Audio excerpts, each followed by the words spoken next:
hear that. Better run when you hear that. I said, Run when you hear that. Better run when you hear that. I said, run when you hear that. I said, better I said, run when you hear that. Run when you hear that. Better I said, run when you hear that. Run when you hear that. Run when you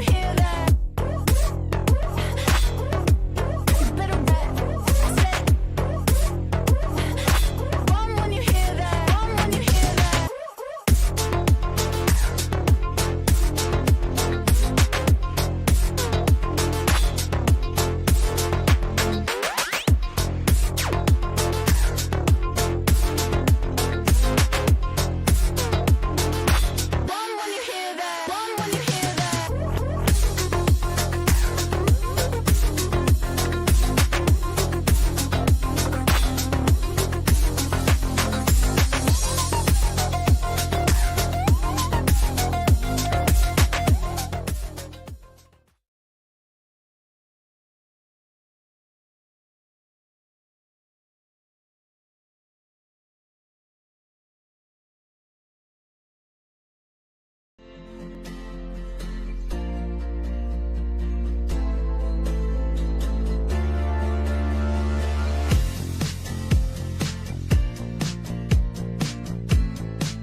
Hey, good evening, everybody. Welcome to Chewing the Fat, and yeah, good to be back. I've had a couple of weeks off. A couple of weeks back, I was not feeling very great. I had a bit of work commitments over the course of the day.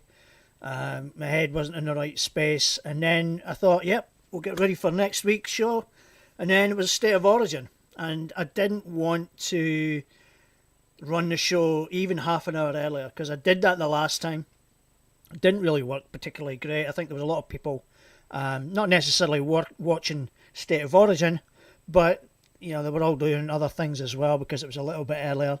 So fingers crossed this is a little bit better. I've been away a couple of weeks, so I don't know what the viewer numbers are going to be. Like, you know, if you're tuning in, share it, like it, whatever you can, and we'll go from there. So yeah, the past couple of weeks I've not been up to a great deal myself. I'm still dealing with this niggling knee injury that I have that unfortunately is putting me out of the racing as well, which I've been really looking forward to until I injured my knee the week before the first round, and I've never been the same since. So I don't have my specialist for another 2 weeks yet, so I'm going to miss round 3 as well as it's going to be close to even consider the Enduros, the Cameron Martin Memorial, at the end of July.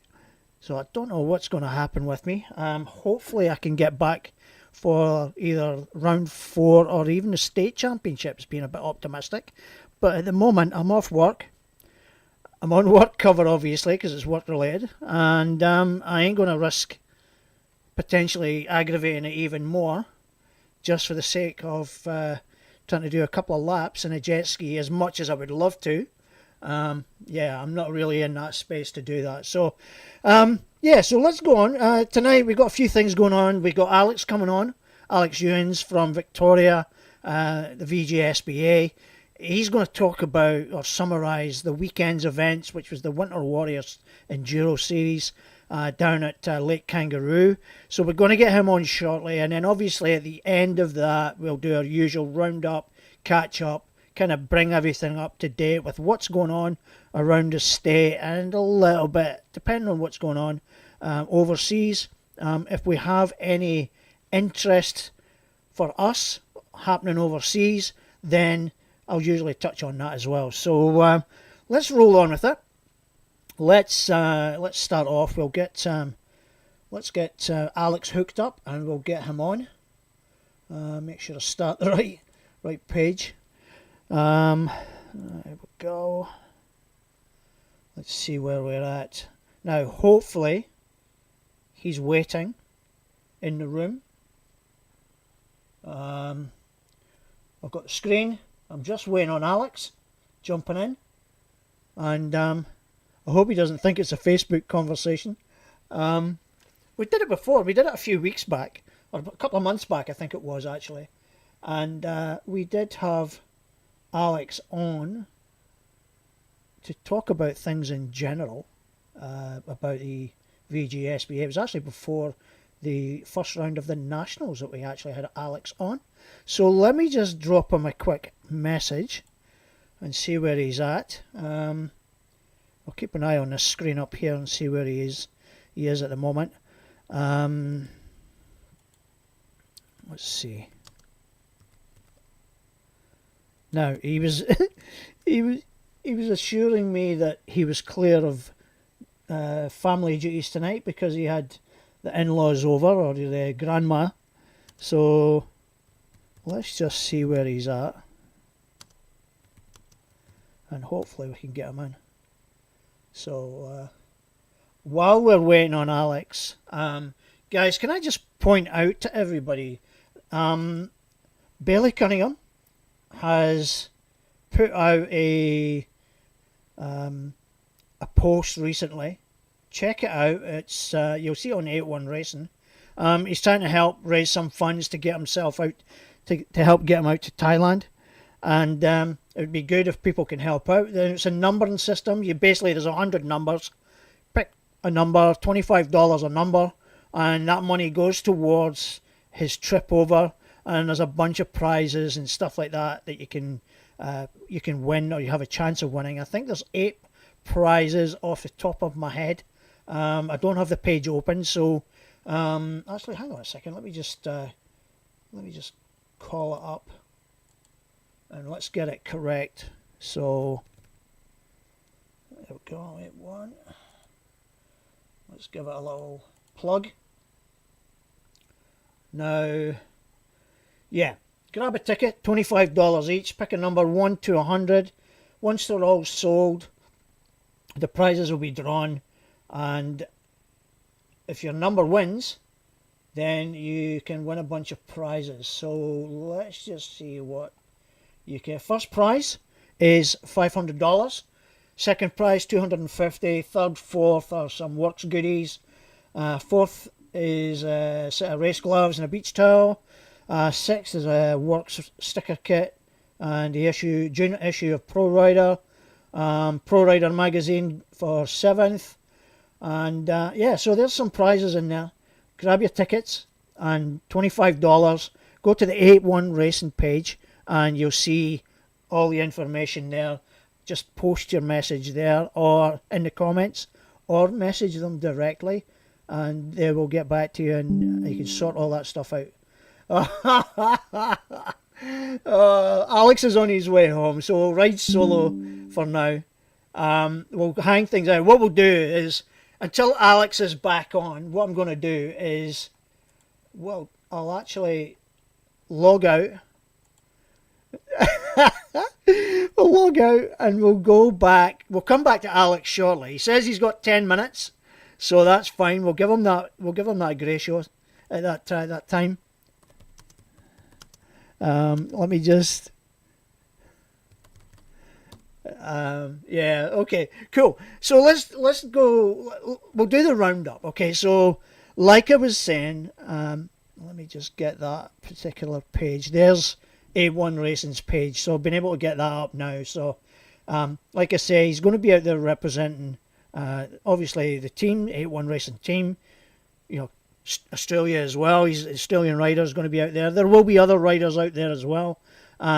So let's support them all, whoever they happen to be. I believe Rob Bray may be heading out that way as well, but I'm not entirely sure. if that's definite or not. But Rob Bray, I've got lined up for next week, so I'll be able to ask him directly. And I think he did message in our conversation the other day. He did mention that he was going to plan on going to Thailand. So fingers crossed. He's trying to save up for that one, and that'll be a good one for him. So another Aussie flying the flag, and I believe there'll be some others as well that'll be heading out there. I'm not sure if Jaden Richardson's heading out there again. I would think he may be heading out there. I know he's just been recently competing over in Italy. It's an event in, I believe it was Sardinia, and kind of middle of the pack as far as his results were concerned. But he's up against some quality field of riders. So it's all good learning experience for Jaden. Still young, very young, but a hell of a rider. So we'll watch him again. So yeah, these guys are all planning on racing overseas, and that costs big money. So if we can help them out in some shape or form, whether it's buying a couple of racing tickets or whatever, then that's fantastic. So let's just go to this one. Now that picture there, Noah Skips. Just I want to shout out in case I forget next week, Noah is heading out to the P1 Aqua X round 2 at Michigan City, and he's heading out there for, I think it's next weekend. I think it might be. I think it's not this weekend, but the following weekend he's heading out there. So I just want to give him a shout out. Wish him the very best of luck before he heads out.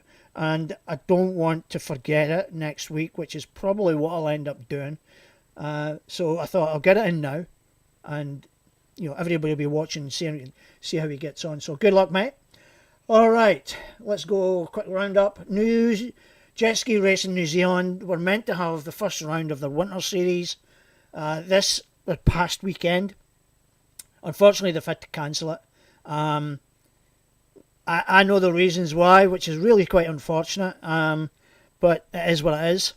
So, guys, I hope that you can get round 2 rolling, so that'll be really, really good. We've got to support these events as much as we can if we're down that way. I know it's a Winter Series and it's cold and all that, but they had these events last year and they never had any cancellation issues as far as I'm aware. So it's important we get down there and racing. Guys, you've got to race in all conditions, I guess. So let's get down there and support as much as we can, no matter where the racing happens to be, or any jet ski ride event for that matter. People are investing time in these events, and sometimes a significant amount of time and money as well, and their own money. And it's a shame if these things fall down. So we really, really got to support these events, whether it be racers, helpers, even just watching the sport, just to let people see what the sport's all about. So anyway, good luck for round 2. And round 2, the venue, I'm not sure if it's been confirmed as of yet. It's not updated on the page, obviously. 25th of August is this next round. And then obviously they conclude that 2 months later, or 6 weeks later, over in Stump Bay. So good luck to you guys with that moving forward. And let's see how things all pan out. Alright, now VJSBA, obviously they had their Winter Warrior series. And there's who were guests meant to be this week. He'll be here shortly. Let's have a look at some of the pictures. There's Alex, managed to take one of the classes, one of the stand-up classes. I can't remember which one off the top of my head it was. I did. Oh, hang on, I'll get the classifications. 2 seconds. Let's see where we're at. Alex doing his media stuff. They do have a set of results up. There we go. All right, so ski class, Alex Youings first, Matt Ferguson second, Travis Watt third. Kylie was in there as well, doing a bit of running around, just a bit of training, a bit of development, help push the boys on. Alex, if you can hang in there, mate, I'll do this roundup and then I'll get you on. So give me 10 minutes, okay? Naturally aspirated runabout, Alex Pardy, who I'm not entirely sure if he's a beginner or whether he's raced before. I think he may have done some racing before. but he managed to take that, the only naturally aspirated runabout ski there, which I'm actually quite surprised at. Stock runabout, Nick Burns, Mike Carpentieri, Ash Deedman took first, second, third in the stock runabout. GP runabout, Rob Bray, Matt Tyler, Scott Phillips, 1, 2 and 3. A decent field in that one, 9 skis, sorry. So a lot of familiar names and faces on there. So well done to those guys. Congratulations to those with the VJSBA, and I believe a shout out to the New South Wales crew as well for helping make that event work and click, even down to some people helping out with the scoring from New South Wales. So well done, guys. Nice work. All right, so that's that one. Let's go QPWC. It's been quiet. 14th obviously is coming up. It's only 10 days away. You do have exactly 1 week to get your entries in for round 3. Details are on the QPWC page. We are, the association is still looking for more riders. The more the merrier. There's plenty of room for new riders to come, and even returning riders as well. So the door is open for everyone to come in and take part. So hopefully see everyone up there a week on Sunday. And that's that one. Jetski, this is a rec ride now. The boys over in WA, they have a ride organised. Let me just see where it's at. Port Kennedy. Now they had the details up there. Yeah, Port Kennedy, based in Port Kennedy. They're having a bit of an adventure day. Hook them up, look them up. Go to the Perth Jetski Junkies, I think it was. Yes, Perth Jetski Junkies. Go to them, and they will hook you up. So if they're in that vicinity for that particular event, then pop on down and get involved. So good luck to that one. And then finally, we've just got some roundup on Jake's page. Oh, I had another page open. Hang on, let me get that one. 2 seconds, everyone. There we go. All right, now Jake's been quiet. He's had a couple of pop-up rides. He had a couple last week, and he also had. Let me see. There's been a couple of other people within his group that have been popping out in the mornings and doing little rides here and there. Some public service centre posts up there as well, which is great to see. We should be sharing these across all our community pages, just so that everybody gets the message, not just keeping it to, preferably not to just one little group, but it just helps alleviate a lot of the issues that we always experience when we're out and about or on the ramps or whatever. Because if it affects one group, it affects everybody. So we're meant to be all doing this. You're trying to share this together and share the water together. So let's hopefully do some positive things. Yeah, so they've had a couple of rides. As you saw at the beginning, I had put Carl's video up, and he is obviously part of the Jetski Jake family. He had a night ride or a sunset cruise ride. He also did a daytime ride as well. The same day. He tends to do that. Once he's out right through the day, right into the night, provided the conditions are good. So that's that one.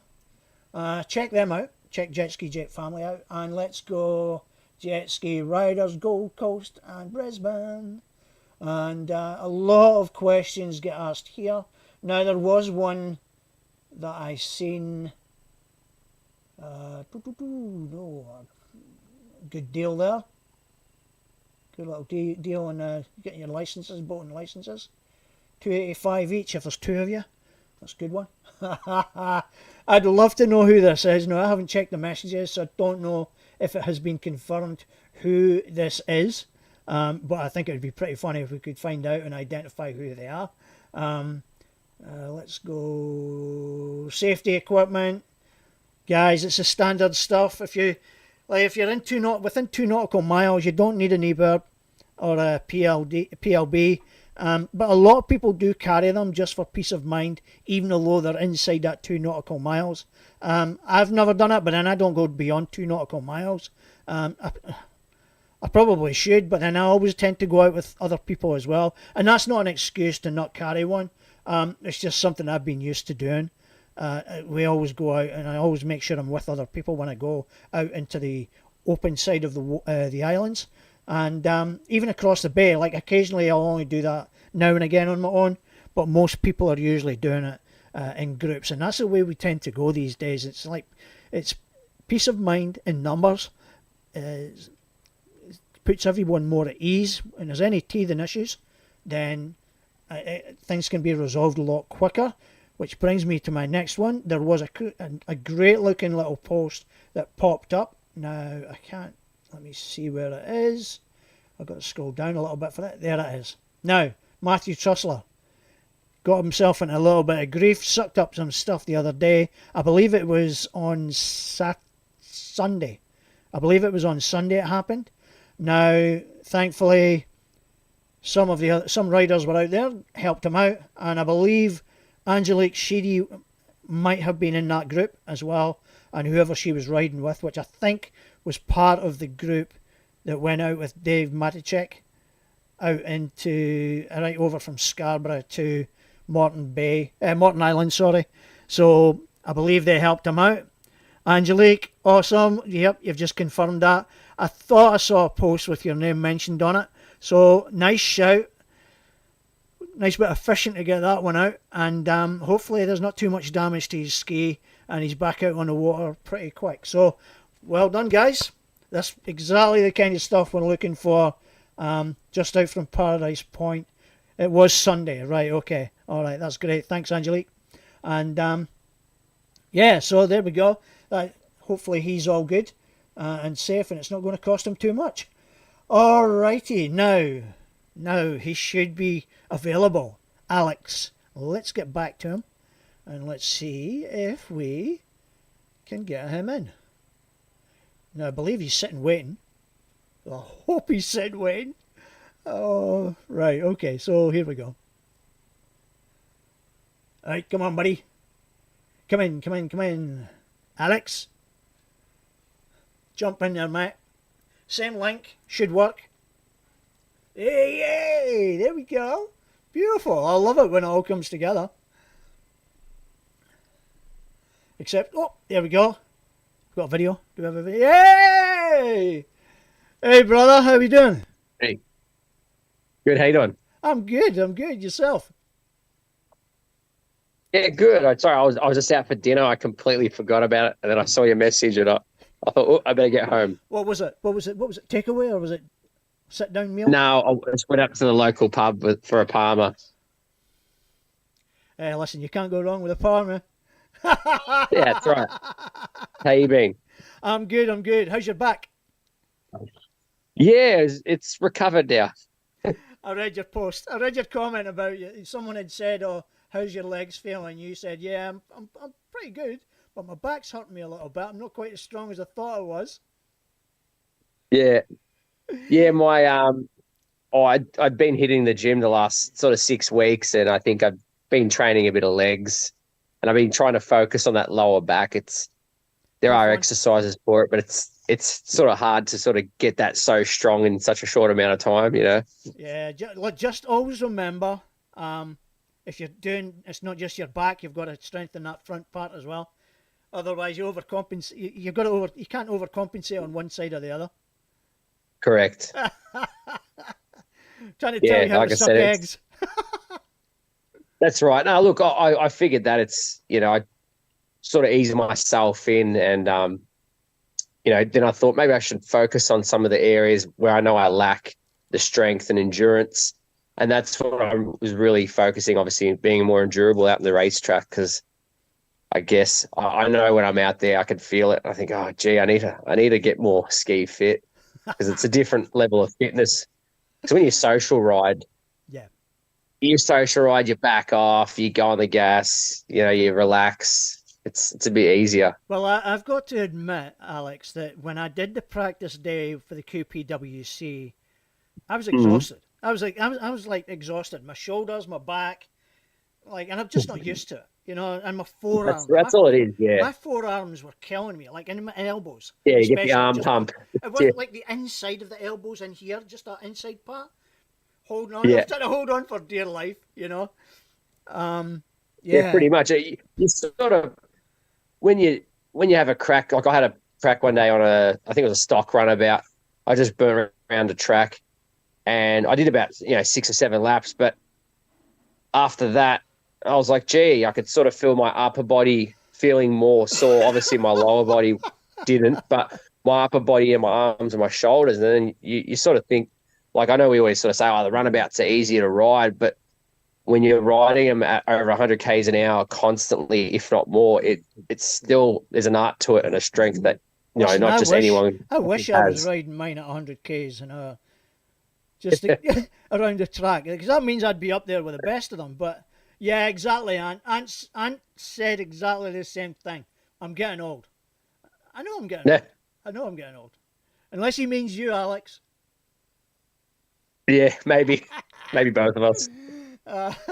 So how did the weekend pan out for you? How did it go? I think it was a really good weekend. I mean, typical winter down here, you can never you can pick a date in winter any time to ride it. It's always got to turn to rubbish conditions. But for racing, I mean, it was good because I guess Saturday a few guys got out, did some training because we put the track out, and a few guys got to go and burn around while we did all the scrutineering and stuff. And then I guess Saturday we started off with my class for ski because we just ran one class for us, and we got out in some not too bad conditions. As the day progressed, obviously the wind got stronger, but then the riders sort of got a taste of, the rough conditions, and it sort of went further and further. And I think I did a bit of water marshalling out there. When I was watching everyone, obviously it being an endurance track, there's more space compared to a circuit. But I felt like everyone was very respectful of each other's space and not, in the space they've got out to make it a clean pass. Like I find circuit, not that it's always like that, but everyone takes a lot more risks in the circuit tracks. Yep. So I felt like the endurance was it was clean racing. Everyone was pretty.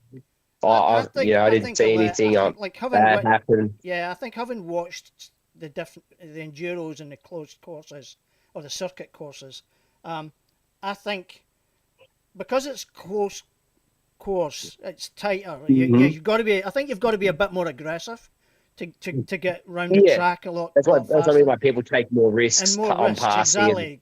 I think you get your enduro. You're a bit more comfortable.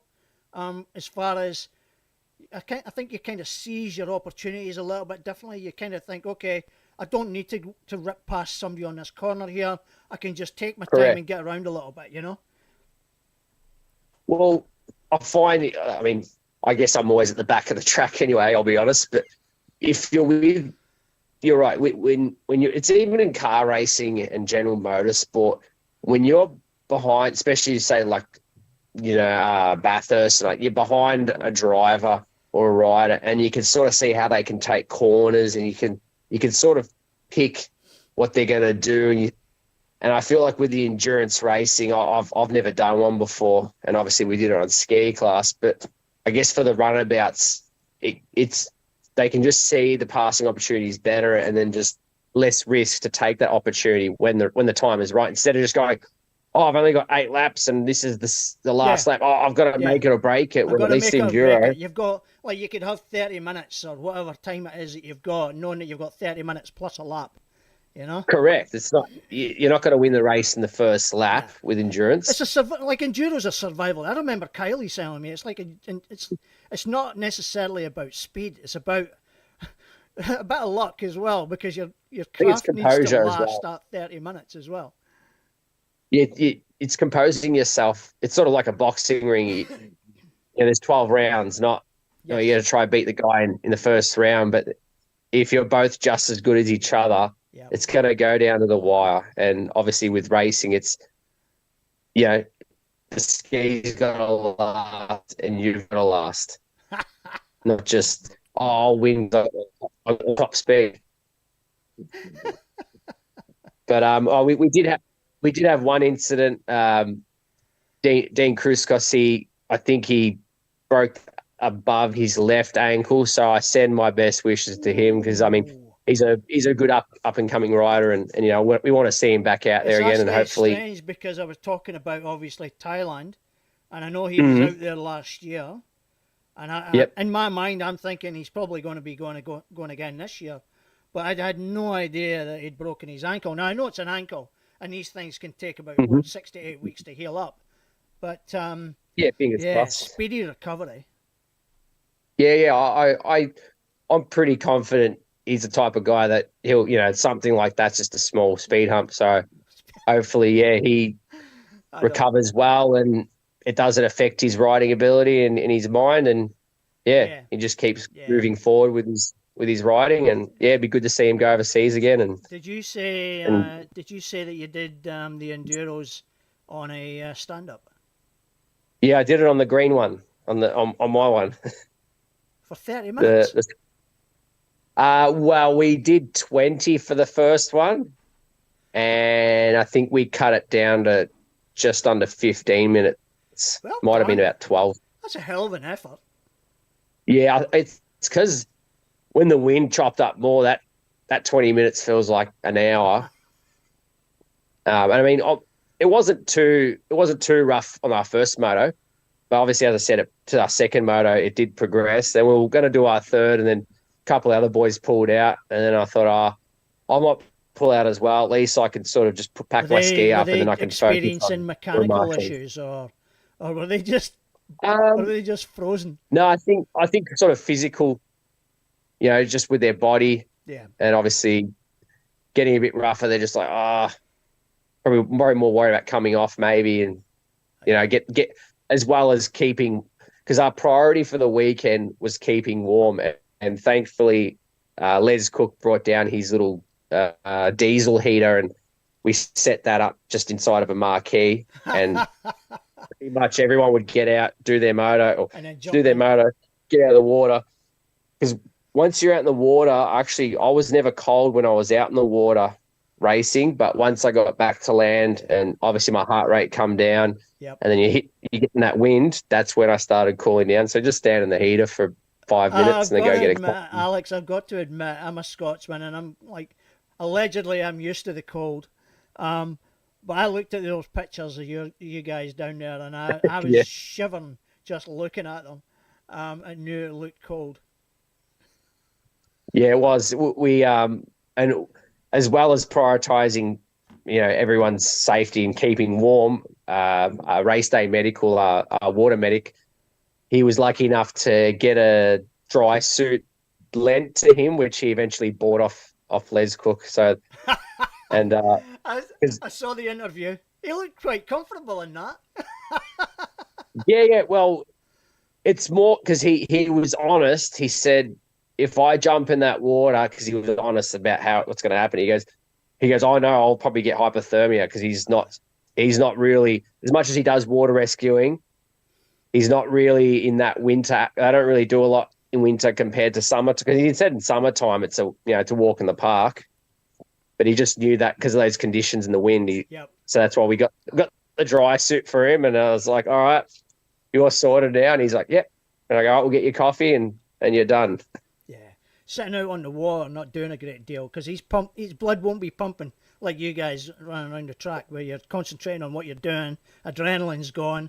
He'll be just sitting there waiting to see if anything happens and then reacting, and it'll be a cold one. Yeah, so the dry suit would have been more than welcome. Yeah, I said to him, I'm surprised he didn't have one already. So at least now there's no excuse he doesn't have one. He's got one now. Yeah, that's right. I almost thought of getting one, but I braved it. You did. You certainly did. Any standout performances that worth mentioning? Well, I think, sort of a stock run about who the winner was. I think Nick Burns won stock, I believe. I think it was. he rode pretty well. And I think Rob Bray came first in the open Yeah, class. he was first And in the open class. I think he clean swept first in every moto. So I guess, the interstate guys coming down and giving our guys a bit of a show. And Those pesky, because our guys, those pesky New South Wales boys taking all your trophies. yeah. I'm pretty good with that because I'd rather our guys be pushed. You know what I mean? I'd rather it's sort of like your team. You want to play a team who has the experience, who's renowned for being the better team, and then it ups your skill level a bit, and then you can sort of reflect, depending how competitive you are, and you can reflect and sort of say, "Oh, I need to work on this. I need to work on that." And I think the guys from up north that came down, they're pretty good riders, and from what I saw again, they were pretty clean. So yeah, that's good. Contributed to a good race meet. What was the situation with Alex Pardee? So Is that his first race? Yeah, I think he'd raced in he raced in New Zealand about 20 years ago, but okay. He hasn't raced obviously recently. So he entered one of the beginner classes for naturally aspirated. And then he was the only one who entered. I know, it was the only naturally aspirated there, I see that.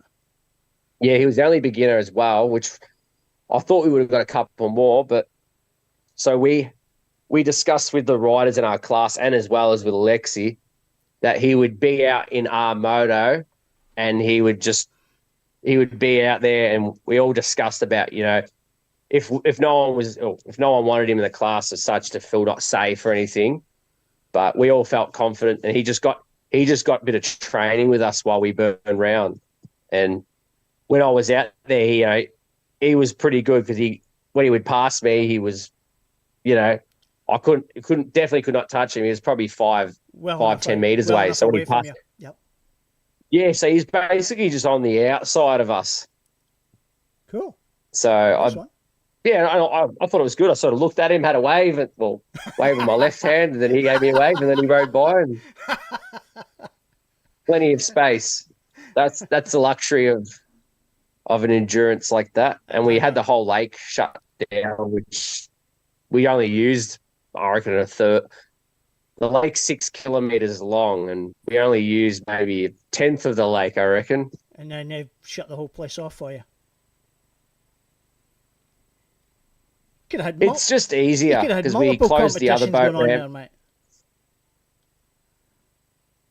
Yeah, we probably could have if we had the staff and helpers. Yeah, definitely.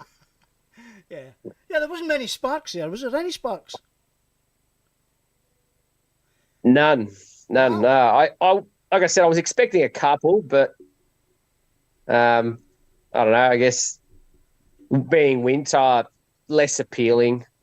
Plus, it's not a close drive. It can't be any less appealing than a stand-up, surely. Like, I know you've done it, but you know what I mean? It's like, why would you? Yeah. Like, you've got a jet ski. Why just lock it into the warm months? You made a big investment. I don't understand why people are seasonal riders.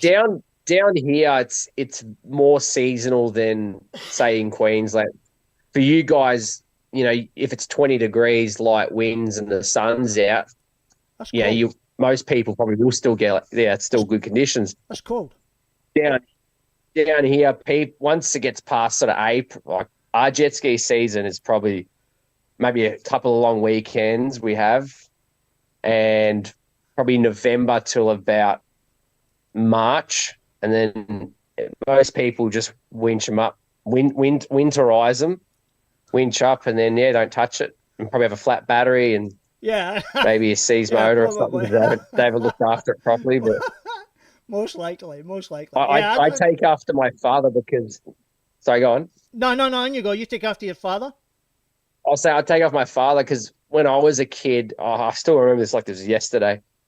He'd be launching, on a 10 degree day, whatever, he'd be launching at our local boat ramp, and he'd be riding his 550 around, and I'd be sitting there shivering on the water's edge. He's my kind of man.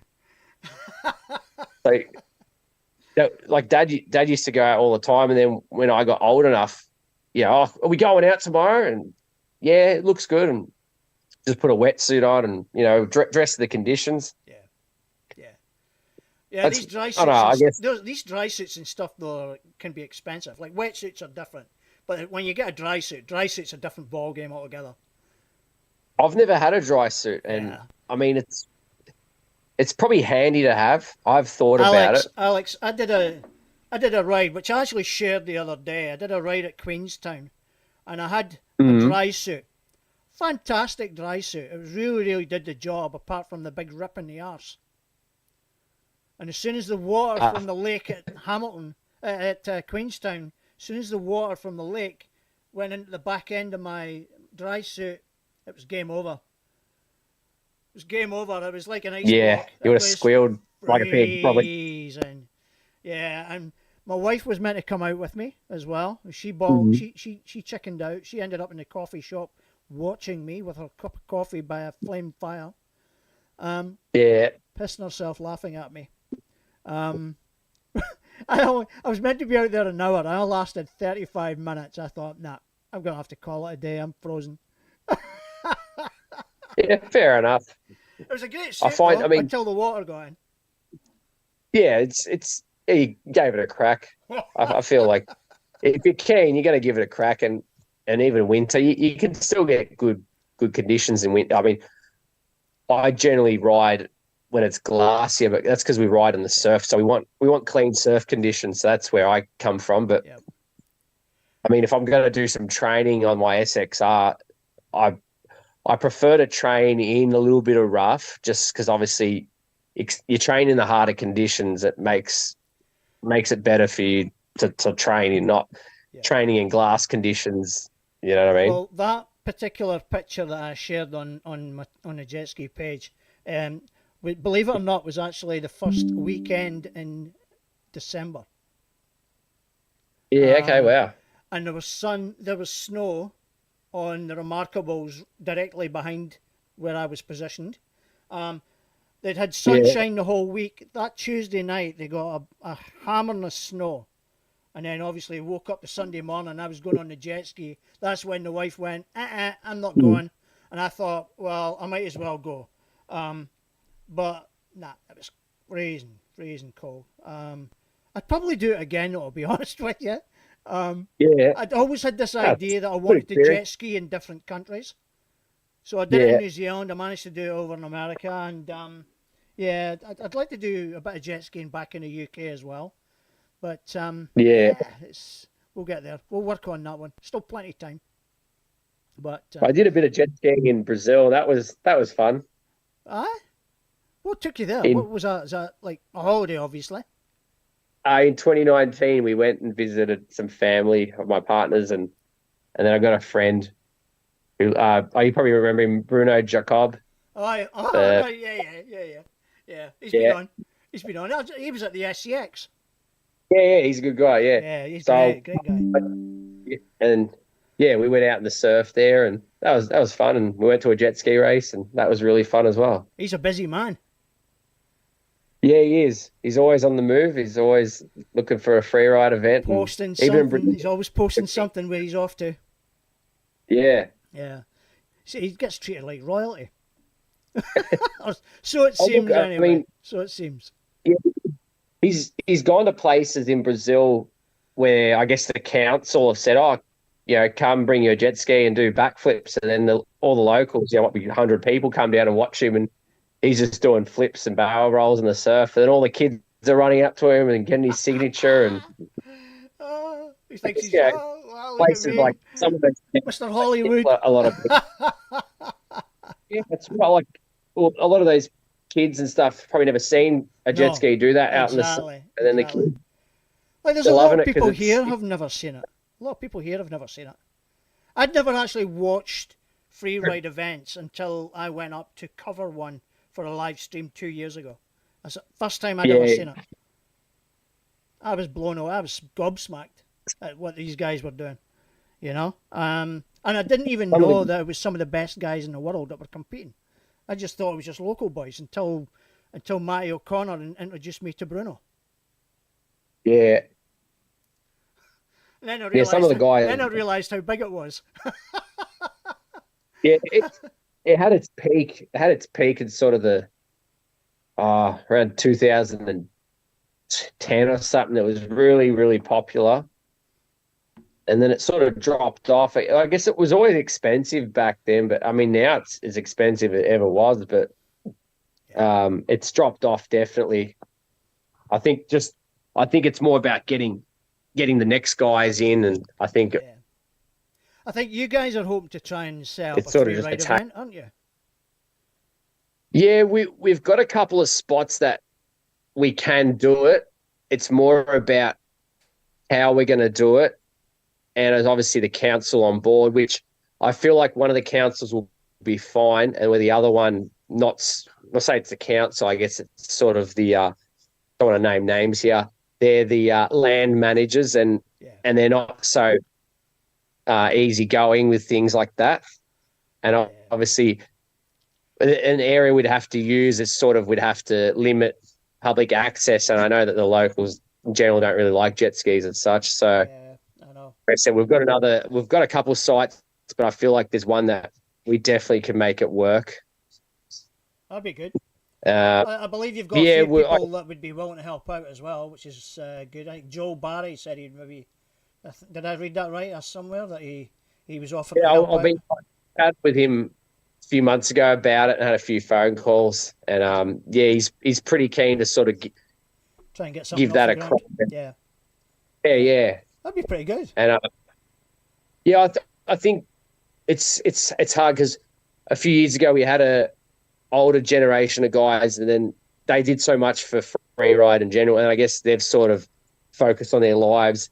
Yeah. And again, it's on us as we'll say the next gen, but we've got to sort of step into those guys' shoes and continue to put these events on. But then again, it's hard to do. It takes time. It takes money. Yeah. And then I guess trying to get the young guys in the door and getting a super jet or a surf ski to get out there and give it a crack and have fun. Yeah.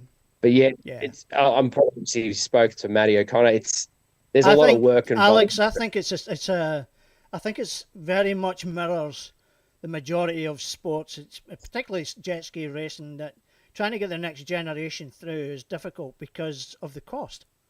It's not it's not particularly friendly on the wallet. You can't do it on the cheap. You can't really afford to do it on the cheap. You could, but you wouldn't last very long. And I think that does potentially put a lot of people off as well. We've just been really lucky. Yeah, we've just been really lucky lately up here that we've had a lot of people that have shown a keen interest. That they've been wreck riding, but they think, hey, I fancy giving this a go, and they've given it a go and they've actually loved it. And I think the practice days, the 2 practice days that the QPWC had, I think that really, really set them up very nicely for this year. And which gave them all gave everybody a bit of an appetite to try it. Well, speaking of the next gen, we've sort of the last sort of couple of years trying to get the junior racing going again in Victoria. So that was a little side project we'd been working on, and we sort of picked paperwork off other clubs and what they did with trying to get the junior program. So I feel like this upcoming season, whether we just run a junior slalom time trial. Oh, yeah. As long as we can see, our goal is to get the first one and obviously have incident free. So being, 1 12-year-old on a light ski, go out there and just, do a lap or two, time them. You could always go if down we get 3 kids doing you could that. always go down the trial or practice on the Saturday, and then you guys can assess whether they'd be suitable to actually compete on the Sunday. Correct. Yeah, well, that's our goal. We sort of get the juniors coming in, get them out there, and they can grow with the club. Yep. Their parents can come down, whether their parents race or not, or did race, and then at least, 12 to 16, then they're actually, at 16, they're a better rider than I am. And that just shows you that because they started such a young age and spent a lot of time, that's what I feel like. They're literally fearless. There's virtually no fear either. They just throw themselves into some of the things, and they're really good at doing it because they don't have that fear factor in them as much as adults do, or even just late teens, sorry, are even a bit apprehensive to do things. But when you've got a 15, 16-year-old who's come up through doing, even skateboards and stuff like that, they've just got very limited fear, and they're just willing to give it a go, and they're willing to make a mistake in order to learn. Yeah. Yeah. I feel like if we get the junior program up and going, and a year or two later, I feel like we'll look back and go, oh wow, that kid was just putting around. 2 years later, he's coming first. But, you know what I mean? Yep. Like, Yeah, it'll just be good. Yeah. So, what's your plans? What's the VJSBA plans looking like? You've got your AGM. When is it? This week, isn't it? This Saturday, Saturday, yep. So I've stepped down. I guess I'm still in my position, but I'm going to take a different role. So I think I'll be public officer and try to do a bit of the social media stuff. But I'll focus on getting our junior program up and going, and I want to. Not that our club's struggling, but we've got. I think we've got about 70 members, and I think about 45 are financial. So obviously some have expired and stuff, but that's reasonably good.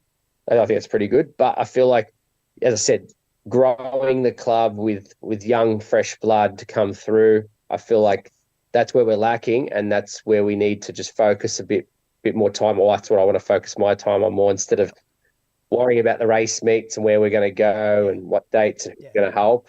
Yeah, and I want to focus on. To be honest, I've been helping QPWC kind of in an unofficial type kind of role as well, really trying to plug some of their stuff. And that's like when we spoke earlier, last week about what I was using to try and put some stuff together, and that's all I've been doing. I've been doing a lot of that, not just for myself.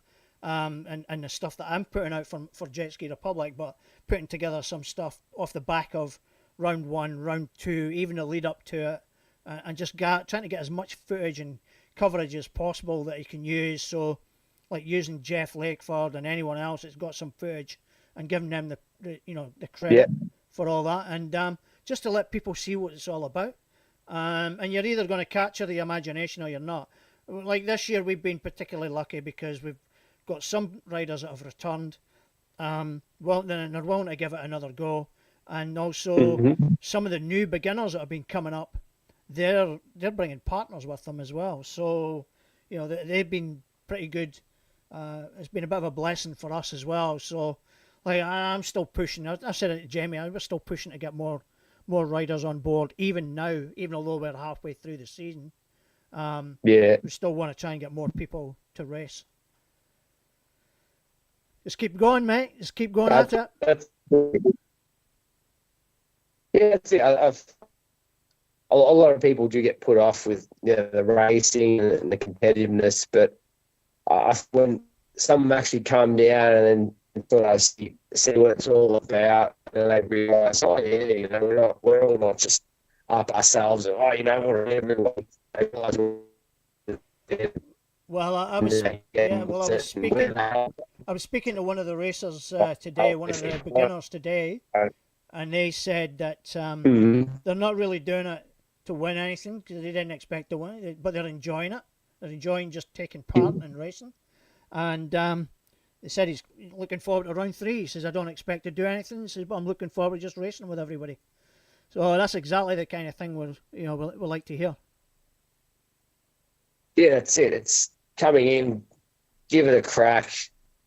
Obviously, go home in one piece, and the ski as well as one piece, and hopefully don't break anything like the motor. But that definitely makes you return and then get amongst it and start playing name and become a usual suspect of racing and stuff like that. Right, mate. I'm gonna let you go. Shout out to anybody. So to say a few words. So I feel in the sum up of my presidential role, I feel like I sort of say to our riders, if there are any of our riders listening, that, yeah, the club stuff, even to anyone else who's talking about the club stuff, yeah, there is a lot of energy and time and effort. But, I mean, years ago, I wasn't so sure about it. Even a few years ago, I was second question myself and thinking about it. Your signal's breaking up a wee bit there, mate. Looking back from, can you hear me now? Yep, but better now. Yeah, so say 5 years ago, if you had told me all this stuff that I didn't know what I was going to go through, yeah, I would have definitely just jumped on in a heartbeat. But obviously 5 years ago, not knowing, so I think, I don't know if I want to do this. Yeah, I definitely enjoyed the ride with the presidential role. It's just obviously with my lifestyle now, I have to take a step back. But for others who, ever want to join even just joining a general committee, it's not like you have to sign your life away and give your whole life schedule to the club. As long as you communicate with the rest of the club and, if you got 5 rounds, I can't make it to these 2. You tell the committee straight away or the rest of the club. That's exactly, yeah. I think the more hands that you have on board, as long as everybody communicates together and works together to achieve the same goal, then there shouldn't really be any huge demands on anyone. I feel like held at ransom with their social life to the club. And it's like, we've had over the last 5 years, I know general committee, I couldn't think of every person, but say we've had over 30 people who put their hand up for the general committee. So out of those people, if someone just said to me, oh, hey, I can't make it, that's fine. Like the earlier they told me, the better, because then at least I knew. Yep. And I mean, if something did happen, forbid family member got sick or hurt, I turn around and say, that's fine. You've got to go see your dad in hospital. That's totally understandable. Yep. Totally understandable.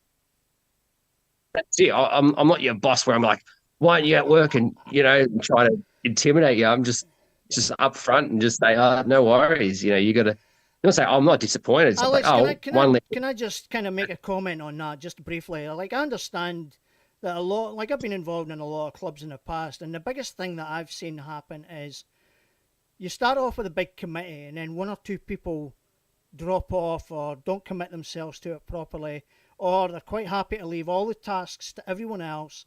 And then before you know it, you're like, well, where are they? You know what I mean? So then ends up going from 6 on the committee to 3, then 2, and then that's not that's not good, and it's not sustainable, and that's why a lot of people who stay the course end up getting burnt out because they've committed themselves too much to it, and their family life's been stressed and strained to hell. Yeah, I think it's just a cycle, as you said about with other sport clubs and even the boating clubs. They go through all the same thing. Jet skiing's not immune. I think just getting a good core, like a good core committee, really pushes the club forward.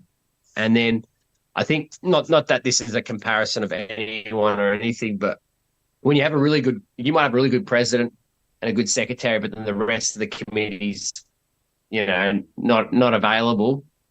It sort of makes that president look useless or like he didn't do much. But then if you have sorry, I'm just watching your dog there. It just popped in. But when you have a really good core, everyone does put their head together and their hands together. That makes that president look like he's running rings around the other one. It's just it's the support that you get. And whether it's available. And if things are not done quickly as well or quick enough, then what usually ends up happening is the president or the secretary or somebody like that, they'll just say, oh, it's all right, I'll do it. And that's defeating the purpose of what these other people are there for. Yeah, exactly. I mean, it's all a learning curve. I pretty much did the secretary stuff. And I'm not a secretary. I mean, I'm just an electrician, but I learned things. I picked people's brains. I called people. I guess I used my network, not my knowledge, but my knowledge with the network that I've got. Yeah. And I used people, not saying I used people as a tool, but the people I knew in the industry, they're all out there with their knowledge. and all you've got to do is, hey, what do you know about this? Or do you know what I have to do with it? You ask the questions of the people in the industry. You'll get the answers. You can't just turn around and say, oh, I don't know. Yeah, I no, you can't don't do have it. the It's answer just yourself. You don't never ever believe that you have the answer for everything. solutions. Sometimes yeah, you things this year as well, and you sort of turn around and say, oh, I didn't know that. But then like now you've learned it. yeah, You remember it. exactly. All right, listen, we got a couple of minutes left, so we better start wrapping up. You want to give? What's your dog's name? Teddy. Teddy. Teddy. Teddy. He doesn't want to be on it. Oh wow, little cutie. He knows we're talking. He knows we're talking about him. He's a biter. All right, mate. Listen, I'll let you go. Go on, quick shout out for the people that helped you out at the weekend. Yes, I've got to give a shout out to Jet Sport, WSM, BRP, a few sponsors. I guess some of the VJSBA that came down. Our current committee, Matt Ferguson and Cliff Elmers, Mick Carpentieri. Those guys pretty much, made the event happen. Not just, it wasn't just me. Those guys did a lot of work. So it'd be, our club's going to be in good hands with those guys around. Yep. Yep. And you'll keep promoting the hell out of it, mate. Yeah, I'll definitely. I'm enjoying that, and the interview stuff. Fun, it's good fun. It gets a bit addictive. Oh, yeah. I enjoy All right, mate. Listen. Around if they didn't want to do it. All right. I asked about. Do an interview. No, come on, just a short one. They're like, no, I don't know enough. I'm like, mate, wait till you start using the interview. Wait till you start using that platform on your phone and starting putting videos and shit together on your phone. Then you're going to be caught on the hop with your wife. She'll be asking you, what are you doing? Yeah. I'm enjoying it. I'm having fun with it as well. Listen, all the best. I'll be keeping an eye on how you guys get on. Yeah, awesome. Thanks for the exposure for the club. Hopefully. No problem, mate. Listen, it's all part of the community. All good. Yeah, Take care, mate. You too. Thanks again. See ya. See ya. Booyah! Nice. Wow, that went longer than I thought it would. That was a really good catch up. Good to hear some of the background stuff that's going on with the VJSBA as well. What Alex is getting up to and his plans. So always good to catch up with Alex. I love having a good chat with him. So I've seen him very, very briefly down at Chipping Norton, and I didn't even realise it was him at first. And it was bad on me. And because he was racing, I never really got a chance to have a sit down and have a yarn with him. So bad on me. But we'll catch up at some point and we'll have that beer and do the chatting the same we do with everyone. So speaking, we had Joe Barry. He was talking about Joe Barry earlier on. Rob Bray. I don't know where you got Joe Barry from. Sorry, it wasn't Joe Barry. It was Rob Bray. We'll have Rob Bray on next week as our guest, and we can talk about him and his plans for the year and how he got on last weekend as well. How he's feeling, how he's going on his ski, and his plans for Thailand. So we'll catch up with him then. All right, so we'll just start wrapping things up now. We've run a little bit longer than I anticipated, which is great. Like I say, I always have a good chat and a good catch up with Alex. We've been a bit quiet in the chat room. Jenny and Angelique, thank you for the little comments. Always appreciate it, and it's always good to hear from the people that are tuning in.